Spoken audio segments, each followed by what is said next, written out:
Hello and welcome. Thank you for joining us on the Thursday edition of Journalist Hangout. I am Bukola Samuel Wemimo. Today on the program, Governor Buni-led Caretaker Committee meets APC senators, says party will shock Nigerians with massive defections. Senate moves against illicit arms trade as reports say Nigeria harbors 70% of illegal arms in West Africa. And later on the show, endless flow of tribute as the world mourns soccer icon Diego Maradona, who died at the age of 60.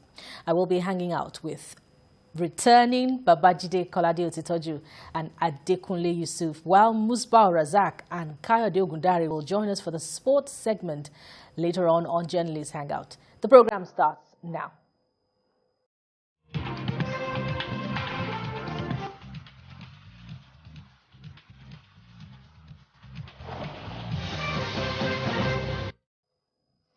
Thank you for joining us once again. Power is described as the struggle for power, gaining of power, and consolidation of power.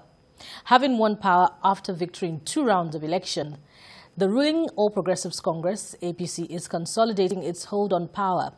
The chairman of the Caretaker and Extraordinary Convention Planning Committee of the APC, Mai Mala Buni, says more bigwigs from other parties are coming into its fold.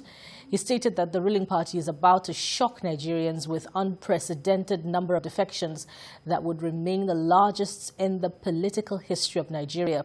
According to Buni, defection of Governor of Ebonyi State, David Umahi, former Speaker of the House of Representatives, Yakubu Dogara, and former Chairman of the People's Democratic Party, PDP, Barnabas Gemade, are tips of what is to come. Let me welcome my guests. Babajide Kolade Otitoju, welcome back. Thanks. We missed you. How was your sojourn to the Northeast? Well, it's something I like to do every year, at least twice a year. But this time around, I've been able to go to the Northeast just once. And I visited our troops in the Northeast. I went to Auno, which is remembered for the massacre of travelers by Boko Haram in February. I went to the village, still a very dangerous place to go. But I went with one of the aides of Nozulum, and without any form of military escort, God brought us back safely. I also went to Mafa on the way to Dikwa. I also saw our troops. I could see some of the progress that have been made. Well, it remains a very dangerous place. Borno State remains a very dangerous place. There are still no-go areas for the people, and even, in my view, the military.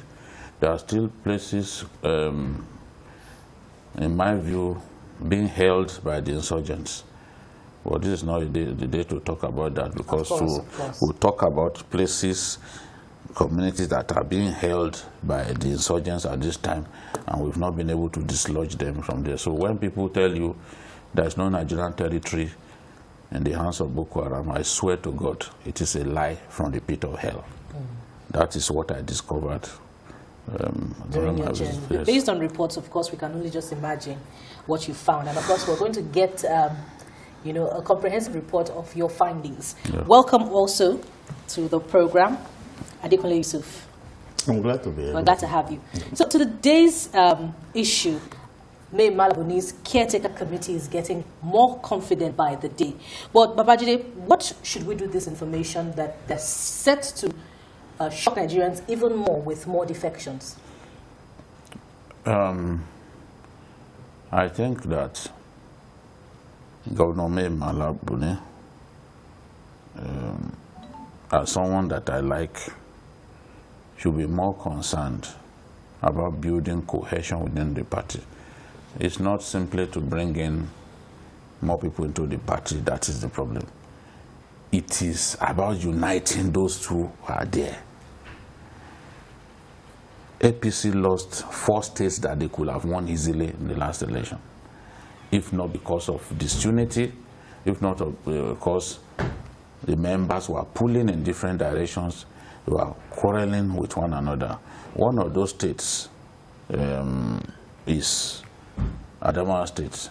I had been talking about the crisis in Adamawa State since 2016, and I had warned that APC would lose that state if the crisis was allowed to continue. But the internal crisis mechanism structures of the APC are either defective or non-existent.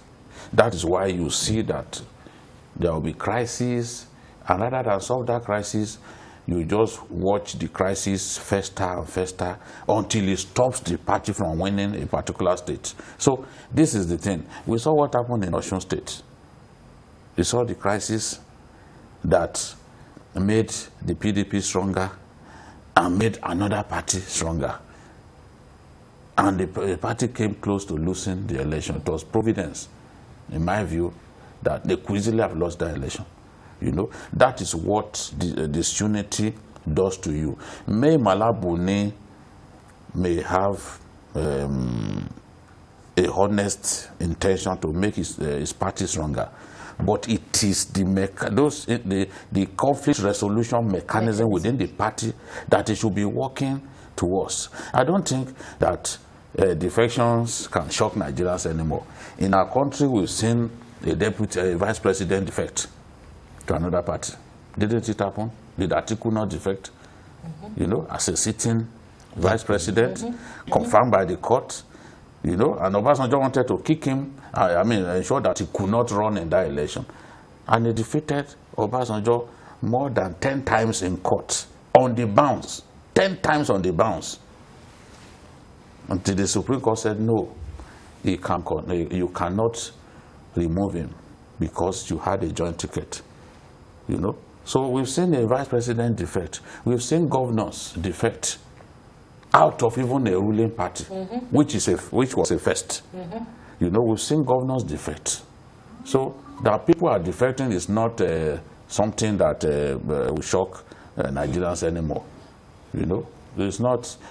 What I think he should bother himself more about is ensuring that even for those who are defecting now, that others don't, in anger, as we move towards 2023, don't also defect to the PDP or some other party, because given what we see happen in APC from time to time, especially when we are approaching an election, we would see defections. So he should be working on ensuring that such things do not happen. Yes, not simply to be telling us that we'll be shocked. It won't shock. For me as a person, what is the shock? In the governor defected, when the vice president has defected before. You know, how will I be shocked? We know that a lot of the politicians are political prostitutes, extremely selfish. Once they step out of the vortex of power, they think that their feeding bottle has been taken away, and they want to quickly go and work for the ruling party. We see that there are some of them that I just don't want to mention their names. Extremely shameless people. Once their party loses, they're already thinking of talking to the ruling party. The ruling party. So what is the big deal that people are defecting? No, it's not. It's not something that will surprise me. Because one day, as they say in politics, is a very long time. Adekunle Yusuf, do you also agree that Buni should be wary of more things than, you know, the comfortable position of 20 states for the APC to PDP's 15 currently? I think I align with him because when you look at Nigeria, the state of affairs, economically, security-wise, everything, I think the ruling party has a lot of work to do.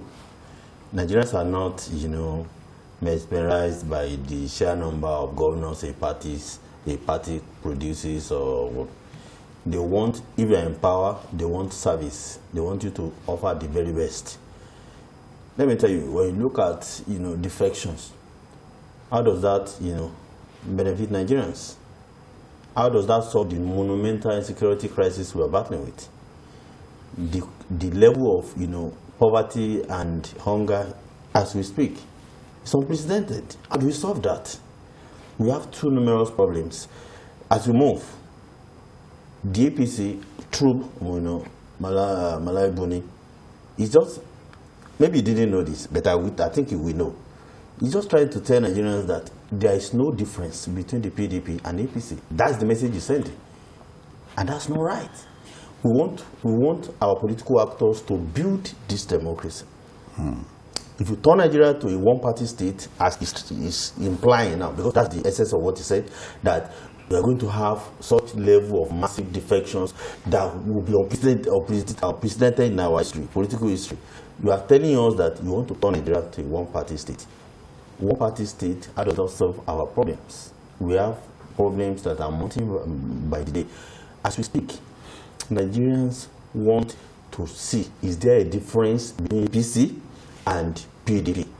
So that we can evolve a two-party state whereby one party messes up, they know they have alternative in the other.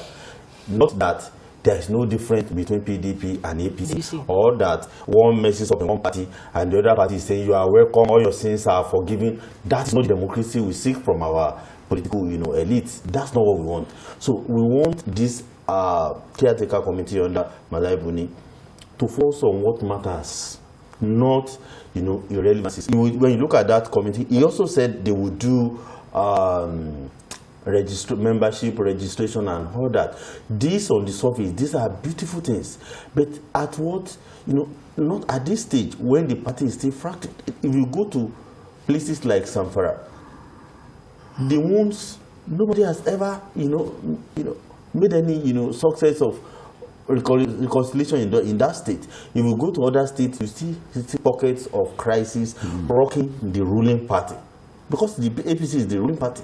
So if you move from one state, there are unique challenges within the party structure in that state. And the kind of president that you have. It doesn't meddle into the political party affairs. He's busy with governance, which is a good thing. Some people will say. Some will say no. We say party man we should also come back. Okay, we have a caller on the line. We have Mukhtar. Mukhtar, good evening. You're on. Mukhtar. Mukhtar. How are you doing? Very well, thank you. Go ahead with your contribution. Make it brief, please. Let me make some contribution in the party politics of Nigeria. From my own opinion, this party politics in Nigeria is a matter of convenience. You see, APC came into being just to serve their own particular interest, hardly to drive away PDP. Not taking into consideration the real people of the masses of Nigeria. Look at what is happening now. It is a shame that Nigerians, as all the whole world has known, we are vibrant, we are educated, we can deliver things, but look how we turn to be. I mean, it's unfortunate. You see, people came into power to contribute to the development of the people and the nation at large. People don't segregate. People don't tribalize. People don't take into consideration where I come from. We're Nigeria. Thank you very much. Nigeria as it is. Thank you very much, Mukhtar, for your contribution. Very well taken. And Mukhtar has echoed what Adekunle Yusuf has said, which is where I'm going to pick up from. It's instructive that Adekunle says that the only difference between APC and PDP is that's between 6 and half a dozen. In that regard, does it mean that there is no credible alternative to governance in the 2023 presidential election, Babajide? And where does that leave the electorate? Governance. What do you mean by that? In terms of which party should I vote for at the, for the presidency, for governance in my state. I've not seen governance in my state in the last 4 years, in the last 8 years. Well, there will always be alternatives to the government in power, to the dominant parties, but are the people prepared to take a chance, with other political parties outside of the APC or PDP? The truth is our people are really not ready to dump either of these parties. And when sometimes even big politicians, when they fall out of favor or they are denied the ticket to contest, instead of going to the party that will most likely help them to win the election, which is probably the PDP or APC, as the case may be, they will go to a smaller party where they can enjoy the preeminence of the only fish in the pond.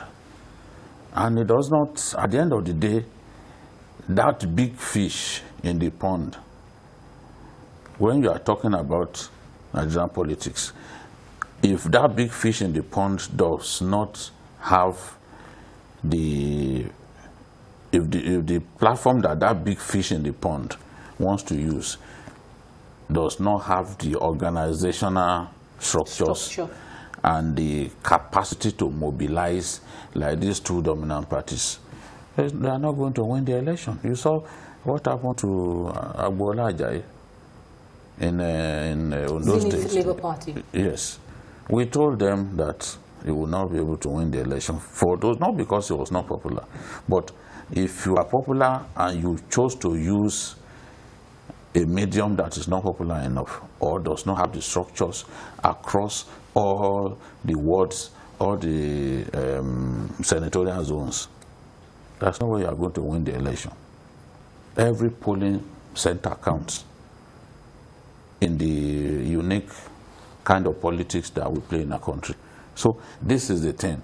Young people, as we saw with, what was it called? As we saw with the NSAS campaign, if the young people can mobilize themselves and be less apolitical as they've always been, the chances of them doing good in during an election cycle is there.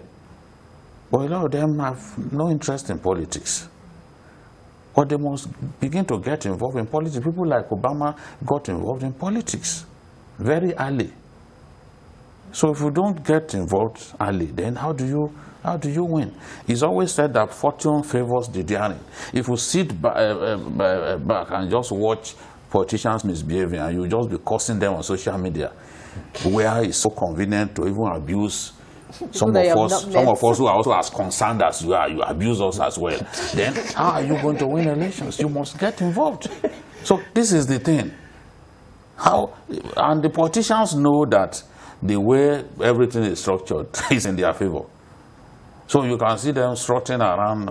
Imagine that no force can defeat them, because they can see that though the young people have the edge in terms of population, when you look at the demographics, it actually favors the young people if they can come out to vote. There's a greater number of voters amongst the young people, the 20 to let me say 35. They are so huge. Go and look at the demographics of the Edo election. They constituted the majority. But on election day, they are the most difficult to mobilize to come out and vote. Elderly people will come out, they will line up, you see them. Elderly people vote more in our elections than young people. And it shouldn't be the case. So this is the situation. As for, maybe there's a difference between APC and the PDP. I've heard politicians say that, look, if people want to defect to your party, want to join your party, you cannot drive them away, this and that. Of course, it's a lie. I've heard even, I think it was Fashola that said that a party is like a church. I'm just trying to paraphrase or remember what he said, that you don't turn people back when they want to come and worship in the church or something. So that is their own excuse for receiving all kinds of characters from a party that they made a career out of demonizing. Yes. You understand? But I'm saying, and I know that that is not factually correct, because the law permits you and even enables you to be able to stop anyone you don't like from joining your party. And I will give an example of someone who successfully did that. Ochendo Global, former governor of Abia State. He successfully stopped Orji Uzor Kalu from returning to PDP. Why? What does the law say? You must go and register at your ward. And he was governor. He was chief of staff to Orji Uzor Kalu. Orji Uzor Kalu successfully executed his electoral victory even while in prison, while being detained. But they fell out after his first term, and he refused to allow Orji Uzor Kalu to come back to the PDP, despite that the then president Jonathan badly wanted Orji Uzor Kalu to come back to the PDP. He stopped him at what level? They didn't allow you to register. So if you don't register, how do you become a member? So to say that it's impossible is just a way of deceiving yourself. It is possible to stop unwholesome characters from joining your party. And we must get to that point. If you fail to stop people from joining your party, then people will see you as not different from the party that you are demonizing. Because you are allowing all of them to come in. All right, come and join us. Come and join because you want to be bigger. The challenge is not simply in getting bigger.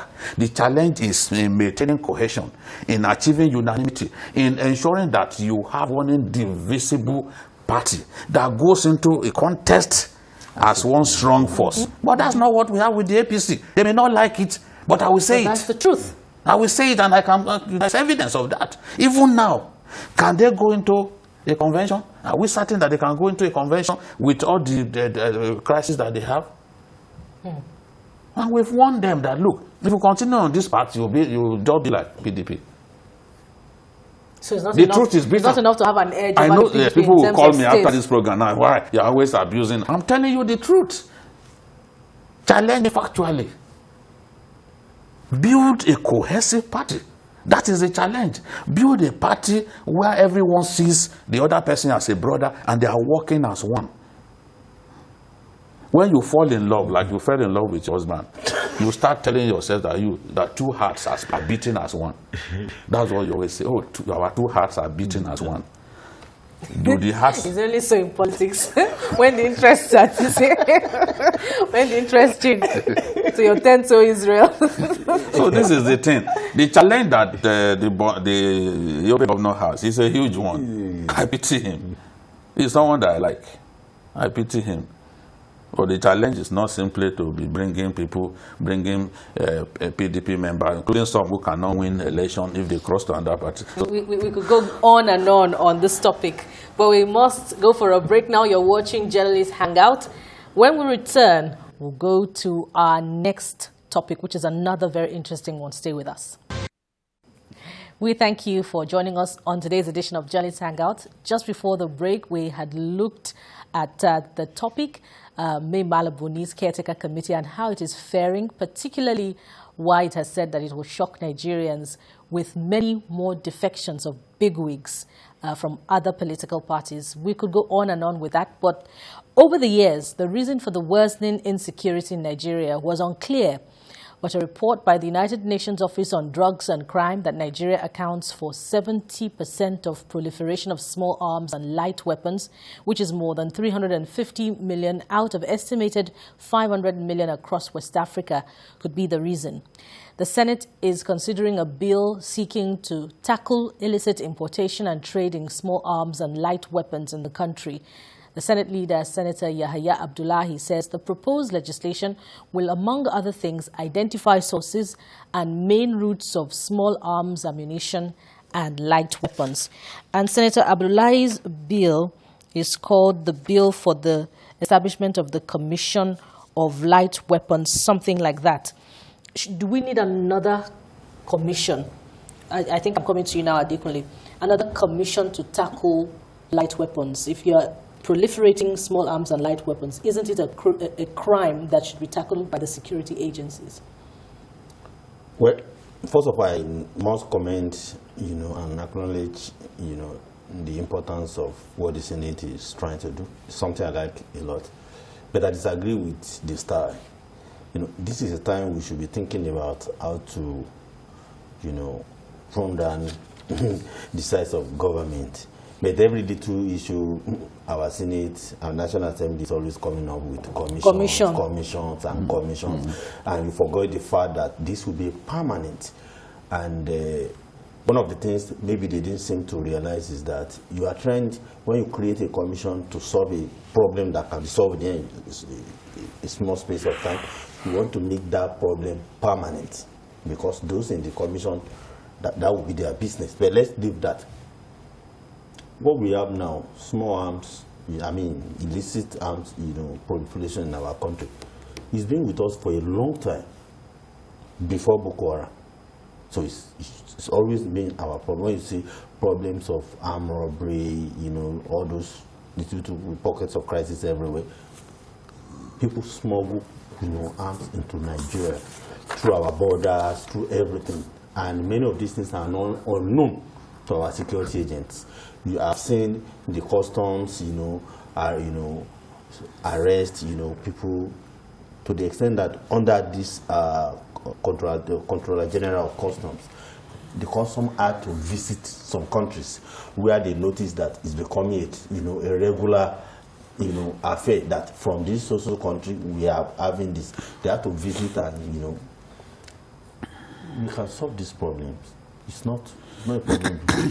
The presidency can just lead in this. If you do a national mop-up operation for illegal arms everywhere with incentives, within a year, the success that will be recorded will be massive. I think at some point, was it last year, some state governors, maybe about 4 or 5, if I remember, did it. But if it's led by the president, if the president uses his clout as the leader of Nigeria to push this, that in my time, I want to make sure that illicit arms proliferation, becomes something of the past. You can achieve it. Then you push the security agents very hard. We don't need a commission to do this. If you need a commission, you start setting up, bringing in civil people that will, career officers, all the various, and people will be there for life. And, this is not a time to also expand already over-bloated, So that's one aspect we can disagree with the Senate. But what they are trying to do is a beautiful thing. But it will be extremely successful if Mr. President, keys into this and he uses his clout, to drive it and nurture it as his own. Yes, it will be one of his legacies. I share your optimism, but Babajide, 350 million or 70% of 500 million illegal arms is quite a number. And perhaps this is the time that you speak some more truths in bitter pills. We see our elections, that are warlike. But we had a respite with Edo and Ondo election, but Kogi is very fresh in our minds. So should we take the question back to the politicians? How come we have our elections are warlike? Aren't they the ones, in possession by proxy or directly of these small arms and light weapons? No, it's not simply the politicians alone. Look at banditry now has become a big business in our country. I don't know any business that offers a profit margin as huge as kidnapping. At this time. I don't know anyone. Even if you smuggle cocaine, you won't make the kind of money that these guys make. And they are making good money. And in our country, because of the wretched nature of the security, an individual is only in our country that I know that people ask for ransom using their phones. They have the audacity to call. They will kidnap you and call with their phones asking for ransom. How many things that need to change? The law that even protests the subscriber, the GSM service provider, they need to look at that law.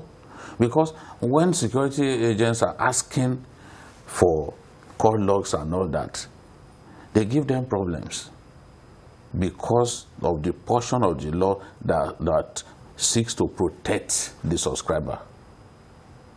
So we need to do something about that. But the point that I'm trying to make is that there is so much crime in our country, and banditry, for example, has risen to become the #1 crime. Banditry and kidnapping both constitute, the biggest crime in our country now, and is a money spinner. To that extent, people will do their best to bring in weapons. It's not politicians alone who bring in weapons. Yes, a lot of them are irresponsible. They bring in weapons that they use during the election. But you've got to realize that even if we do, suggesting that they should do more pop operations and all that, if you do 1 million more pop operations in 1 year, as long as our borders remain there, where they are, weapons will come in. And we look at Borno State, for example. We look at Borno North. A lot of weapons coming through Borno North, from Libya to Chad, from Chad to Niger Republic, and then into our country. And those areas are largely ungoverned. A lot of those areas are firmly in Boko Haram's control. That's why there were places where Boko Haram was consistently attacking and killing our troops. I said at that time that they wanted to control the area because those are supply channels, to keep their supply channels safe. That's what they were doing that. And even today, weapons are able to come in from Mali, because they have crisis there. Weapons will come in from Mali, weapons will come in from Libya into our country. There is a thriving black market for illicit weapons around us. And a lot of those weapons are coming into our country. So what do? We've got to keep the borders tight. But the way things are now, if the dangerous terrorist group is controlling a huge expanse of land in Borno North, what do we then do? It is important for us to defeat Boko Haram. If we do not defeat Boko Haram and take away their dominance of Borno North, where a lot of our people can't go to their homes, a lot of our people have fled into Niger Republic to hide. If we do not take away all of that, there's no way weapons won't continue to come in. The Americans helped the Chadians to do a kind of, to locate the armory of Boko Haram. And the armory was bombed after the geotagging. But what have we seen? Boko Haram has not been defeated. They are still able to bring in weapons. In fact, they have expertise of manufacturing of weapons, according to the raids carried out by the Nigerian Navy. I don't know about manufacturing weapons, but an AK-47, when you see an AK-47, you know, and that's the major weapon that they use. You know that this is an AK-47, and it can be manufactured here. Those, you see them, the key weapons that they use, the anti-aircraft guns, the night vision goggles, the AK-47, they are not made in our country. They are brought in. Some of them even have NATO written on them, so that you know that they are not part of our own inventory here. You see NATO written on it, that would tell you that they came from Libya, where NATO had a huge presence when they were trying to kick away Gaddafi. So we are unfortunate because there are those wars around us, and those wars have helped undesirable elements to get access to weapons. It does not need a commission, because commission will only help to swell up the bureaucracy in our country, and we are trying to deal with that. We have John calling from Lagos. Good evening, John. Good evening, Ma'am. Okay. Yes, go ahead with your contribution. Good evening, I agree to you. I just want to commend your work. I've been trying for almost 2 years now. Thank God I'm able to connect. I really want to, ask how, you are helping the youth to, propagate their movement. Because most of the time when we listen, we hear the two major parties and what they're doing and the movement. I really want to seek your indulgence to see that you encourage the other parties so that they can also move. Looking at the way, just like you talked before about the parties moving from one, crossover, it doesn't show, the stereotype doesn't show principle. All right, thank you very much, Babajide. We have since left that topic. Adekunle Yusuf, you want to continue on Babajide's line of thought, particularly addressing, funding. The funding for the purchase of weapons used by Boko Haram certainly must come from somewhere. And perhaps that explains, the narrative by some that perhaps the government should also look at that and block their source of funding. Well, government should do it, but this problem is largely, you trace it to the doorsteps of the government. When you look at firearms Act of 2004. I don't know what any society needs, to take care of this kind of issue that is not in that law. But nobody, implements the law. You understand my point? Up to this year, you see the IG, some state government, carrying out mop-up operations. But in our country, we don't get to see or hear anything about those, surrendered arms. That is not too good. You must create an atmosphere of accountability and transparency. We don't get to know what happens, to the firearms, that people surrendered. I know the governor in Katsina State, at a point had to, hold meetings with, let's say, bandits or whatever, because he wanted to solve the problem. What happened? Some surrendered their arms. What happened to those, arms that were surrendered? We don't create a culture that can help us. We just behave with the air of impunity. The government should do better. What I'm trying to say is that this problem does not need the commission. It needs the government from the federal to the state to wake up, to do more. If they do more, this is a problem that can be solved without any commission. Look at this problem when they were having the crisis in Kenya in 2016, if I remember very well. Illegal arms mop-up was carried out. The vice president of the country supervised it, and the arms that were able to mop up, they burnt them openly, live there by the vice president. You understand me? I have never seen anything that happened or that has happened to illegal arms that were surrendered or retrieved from. Through amnesty programs. So we need to do more. This problem, President Muhammadu Buhari can make it part of his own legacy. He can do it. He has enough, clout to do it. That I don't want to have this anymore. Do you know what happens in Nigeria? You see thugs, you see bandits, as you see cultists, rival cultists. You don't see them? Mm-hmm. They carry arms live in the day, not in the night. You understand me? You see vigilantes, you see all sorts of people that by our law are not authorized to carry arms. They do it openly, and the security agents look at them like this. I've seen it.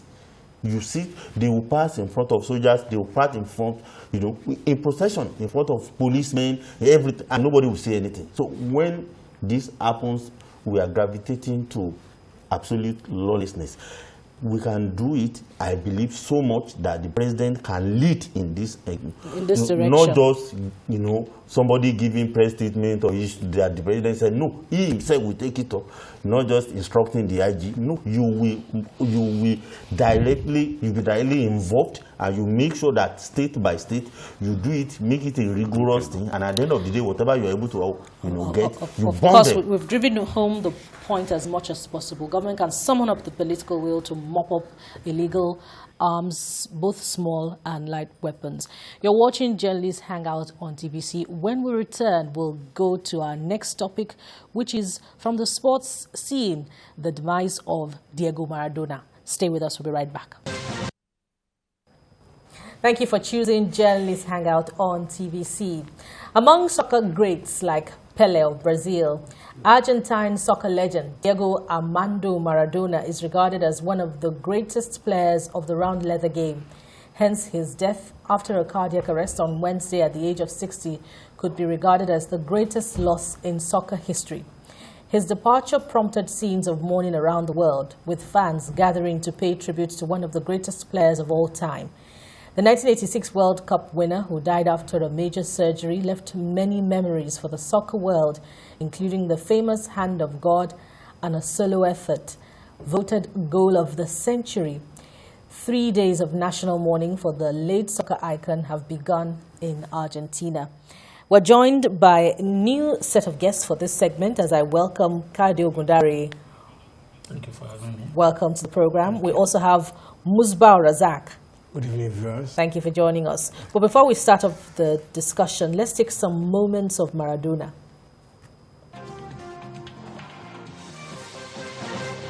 At the 1986 finals in Mexico, Maradona was at the peak of his game.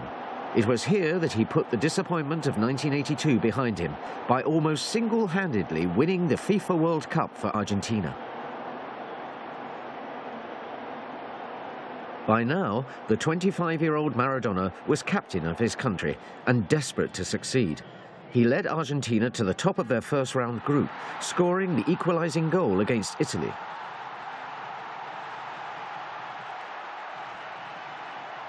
Incredibly, the quarter-final match against England provided Maradona with the most... Forget the two matches, and I won't forget what he did to Nigeria at the 1994 World Cup. Just 2 passes, and... Will you forgive him for that? I have forgiven him. He's dead now. Okay, Kayode, your best matches? I think, even though he did not, he ended up on the losing side. I think Argentina's opening game of Italian night against Cameroon. Okay. He tasted a glimpse of what Africans are capable of doing against the Cameroonians, because I think he was the most foul player of the whole competition. He saw Pepe, Kunde, and Kana, and Cameroon, Massin, all of them. Cameroon ended the match with 9. They kicked him, and they still won. Yeah, and that's one thing. That's why you have to really credit this guy. The kind of protection today's players have, if they had half of it in those days, I think it would have even been greater than what we saw. You can imagine even shoulder to shoulder contact, the blow for penalty. Yes. So that game will be won. Then the second one is a game against what do you call them? England. The second goal, actually the goal of the century, although the hand of God actually overshadowed that goal, because that's what everybody talks about. Nobody talks about that very beautiful goal. So, and I think the game against Brazil in the 1990 World Cup too, I would take that. For me, it was a heartbreaker of a game, and like I said, I'm forgiving him. So, rest in peace. Imagine your last words. Yes, too. I still think that the match against Belgium, because I saw the pocket battleship, as it was variously described. I saw the pocket battleship at its best. The dribbling, the inventiveness, it was so imperious on the day. And then, of course, the final match against Argentina, West Germany, he didn't really play well because it was so tightly marked. But that pass to finally break the deadlock, you need to see that pass, the control and then the pass. Those two matches, two movements in seconds, I just cannot forget. And of course, I had begun to like the Argentines. So once that goal came, I was very happy. Remember, the first goal was scored by Jose Brown, and two set pieces. They considered 2 goals, but Maradona still had to provide that finishing touch. That finishing touch, he provided it. Again after 1978. What can we say? May his soul rest in peace. And I can't forget, if this generation of players have 1/4 of the zeal of Maradona, 100. 100, it will make all the difference. That's all on Journalist Hangout. Join us again tomorrow for another edition of the program. We're on YouTube at youtube.com/TVC News Nigeria. I am Bukola Samuel Wemimo. Bye for now, and God bless Nigeria.